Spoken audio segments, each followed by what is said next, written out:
سڵاو لە هەموو بەخێوکەرانی باڵندە لە هەر شوێنێگەن بە کاکپەیوەندیشەوە بەڕێزان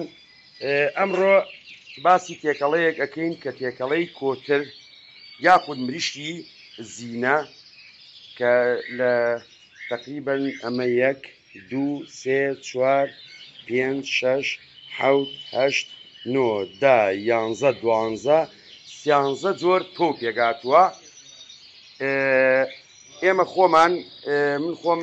ئێستا لە دوکان کۆترمەیە مریشتیشمەیە لەبەرەوە هەوڵێم تێکەڵەیە دروست بکەم تێکەڵەیەکی زۆر زۆر چاک بەڵام چەند تێبینیەکەیە پێش ئەوەی باسی جۆرەکانی تێکەڵەکە بکەین کە ئەمانە هەموو ئێستا تێکەڵەکەین بە ڕێژەکانیشتان پێڵین ئەمە جۆرەکانێتی وا باشتێکە لە وەرزی ئەم تۆوانە کە تازەیە کە تازە ئەدروێتەوە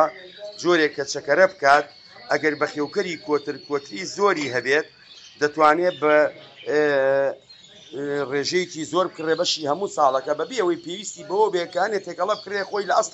لە ئەسڵا تێکراوەیە کەس نازانێت لە کوێوەیەت کەس نازانێت ئەکسپایرەکەی چەنە و چەند نییە وا باشترە خۆ تێکەڵەیە بگریتەوە کە تێکەڵەیەک بێت باڵندەکانیشی سوودی لێ ببینێ و بە پارێکی کەمیش بیگریتەوە و خۆشی بزانی لەکوێ هەیە و لەکوێ کڕیوتە. لەبەرەوە من بەندە بەش بە حاڵی خۆم کە خۆم بە بەخێوکەر بزانم ئەش بێ بزانم تێکەڵەی باش و خراپ لە یەک جیا بکەمەوە یا خۆم چۆن بتوانم تێکەڵەیەک بۆ کۆترەکانم یاخود بۆ مریشەکانم دروستکەم کە بڵین سوعرەی حراری باش بێ خواردنی باشی تیا بێت لە تێکەڵەیەکی باش پێگات بێت. تەبەن ئەم ڕێژانە بەخێوکەر خۆی ئەتوانێت بە پێی وەرز یا بە پێی ئەو کاتی بڵین ئەو قۆناغی کۆترەکانی پیا ئەڕوات ئەتوانێت ئەو تێکەڵێت دروست بکات یاخود ڕێژەکان بە پێی پێویستی خۆی زیاوکەمی کات یاشتی زیاتری بکاتە سەر یاشتی لێکم بکاتەوە. گرنگ ئەوەیە ئەمانی ئەو ئێمە باسی ئەەکەین هەمووی لە کوردستان لە بازەیە ئەتوانێت بە خێوکەر خۆی بیکڕێت و گوتمان لە وەرزێکە کە یاخود ئەتوانێت بە ڕبع چیلۆ بیکرێت لە پێشا تاقی بکاتەوە 6 سعات بیکاتە ئاو دوایەوە بیخاتە مەسکیەکەوە خواری بکاتەوە چەکەری پێ بکات بزانێ بە 2 ڕۆژ یا 3 ڕۆژ چەکەراکە ئەگەر هاتوو ئەو تۆ چەکەری کرد ئەتوانێت 100 کیلۆ 200 کیلۆ بکڕێ و دوایی خۆی تێکەڵی بکات. یەکێک لەو زۆرانەی کە ئێمە ئەتوانین بیکەینە تێکەڵەکەەوە پێڵن زۆڕاتی سوور من هەوڵەمان نرخەکان بنووسم بەڵام دوایی بیرم دەکوتم ئەمە حساب و کتابەکەی زۆری و زۆرە خانێت بەڵام هەمووی تەمان من هەوڵم ماوە جوان باشترین جۆریش بکڕم. زۆڕاتی سوور 1 کیلۆ بۆ 5 کیلۆ گەنم. با ئێمە لە پێشا باسی گەنمەکە بکەین. گەنم تەبەن خواردنێکی سەرەکیە بۆ کۆتر و مریشک. من ئەمەی کێسە ئیکەم بۆ خۆم 5 کیلۆ گەنمەکەیە کە ئەساسەکەیە وەکو نووسیومە گەنم 5 کیلۆ لێرە و دەست پێکەین. زۆڕاتەکە ئەتوانم 1 کیلۆی تێ بکەم زۆڕاتی سوور دوایەوە زۆڕاتی سپی ئەشێنمە پێشەوە با بیبینن زۆڕاتی سوور ئەنجا زۆڕاتی سپی بە هەمان شێوە 1 کیلۆ ماشی ڕەش بە هەمان شێوە 1 کیلۆ بەزالیاکە ئەتوانی بە پێویستی خۆ کیلوێکی تێکەی یادوان یا ڕبعێک یا نیم کیلۆ هەمووی ئەتوانی و ڕێژانە خۆی بە خێوکەر بە پێی جۆری کۆترەکانی یاخود بە پێی پێویستی خۆی زیاوکەمی بکە. بەزالیاکەش من کیلویەکم داناوە لەگەڵ ماشی سەوز کە زۆر شتێکی چاکە و زەرورە بۆ هەموو جۆرە کۆتر و مریشکێک ئەویش بە هەمان شێوەی کیلۆ. اینجا دوایەوە پۆڵکە بۆی بیبینین ئەمیش بە هەمان شێوەیە کیلۆ. گوڵە بە ڕۆژەی سپی بە هەمان شێوەیە کیلۆ. جای ماشی پێڵن ئەمیش بە هەمان شێوەی کیلۆ توانم تێ بکەم. وکوتمان هەمووی ئەمانی کە باسیەکەین ئەتوانی بە خێوکەر خۆی ڕێژەکانی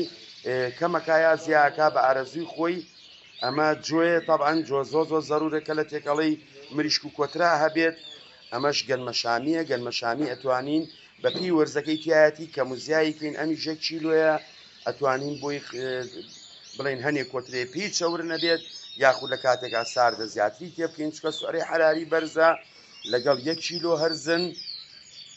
لەگەڵ 1 کیلۆ کەتان کە ئەمانە هەمووی خۆم لە لای کاک محموود کڕیومە لە بازار ئێستا بۆ مریشک و کۆترەکانی خۆم تێکەڵی ئەەکەم و هەوڵێم تێکەڵێکی لە کۆتایوتمان لە هەمووی گرنگتر گەنمەکەی کە 5 کیلۆ ئێستا من هەوڵ ئەم ئەم ڕێژانە هەمووی لەگەڵ 5 کیلۆ گەنمم هەیە لێرە کاک پەیوەندیجان بەبێ زەحمەت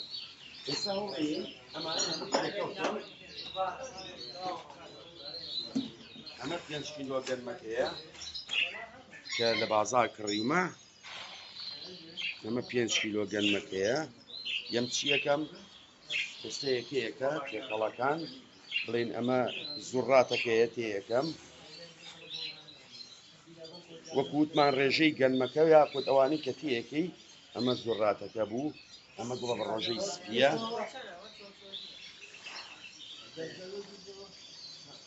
مەگوڵە بە ڕۆژەی سپیەکە بوو نرخەکەشی 1000 دینارە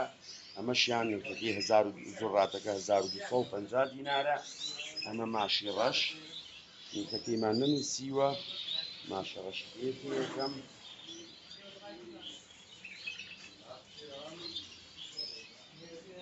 هەمیش پۆڵکەی ئەمە هەمیش شیلوی بە 1000 دینارە ئەویشی پێەکەم اینجا ئەمەیان زوڕاتی سپیە شیلوی ئەویش بە 1000 دینارە ئەمەش ماشی سەوز هەر شیلوی بە 1500 دینارە ئەمیشی پێەکەم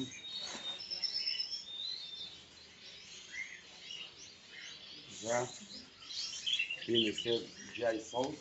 یاخود جای ماشی ئەمیش شیلوی 1200 دینارە ئەمانە هەمووی سەری جملەیەتی تەبعەن لە بازار دەتوانن بیکڕن خۆشتان تێکەڵی بکەن ئەمە جۆکەیە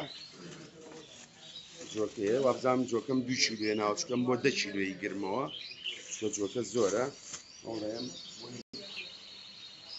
میوەی پێ بکەم جۆکەی میوەی ئەڵمەوە ئەمەش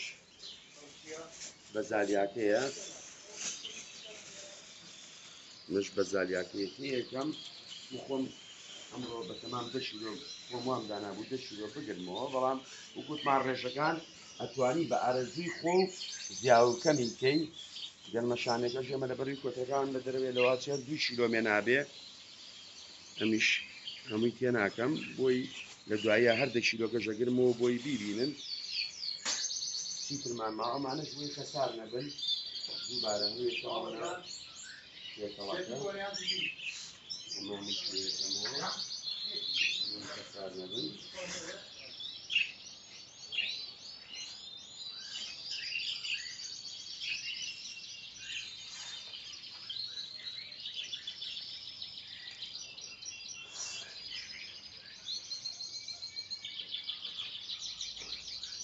ئەمە تێکەڵەیەکە هیچ نەبێ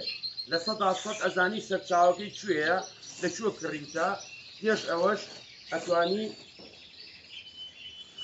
کاگەزی واگەر یارمەتیمان بی ئەمە هەرەوەی ئەمە تێکەڵتون لێتەوە بێ زەحمەت بۆی بیبینی ئەو سەری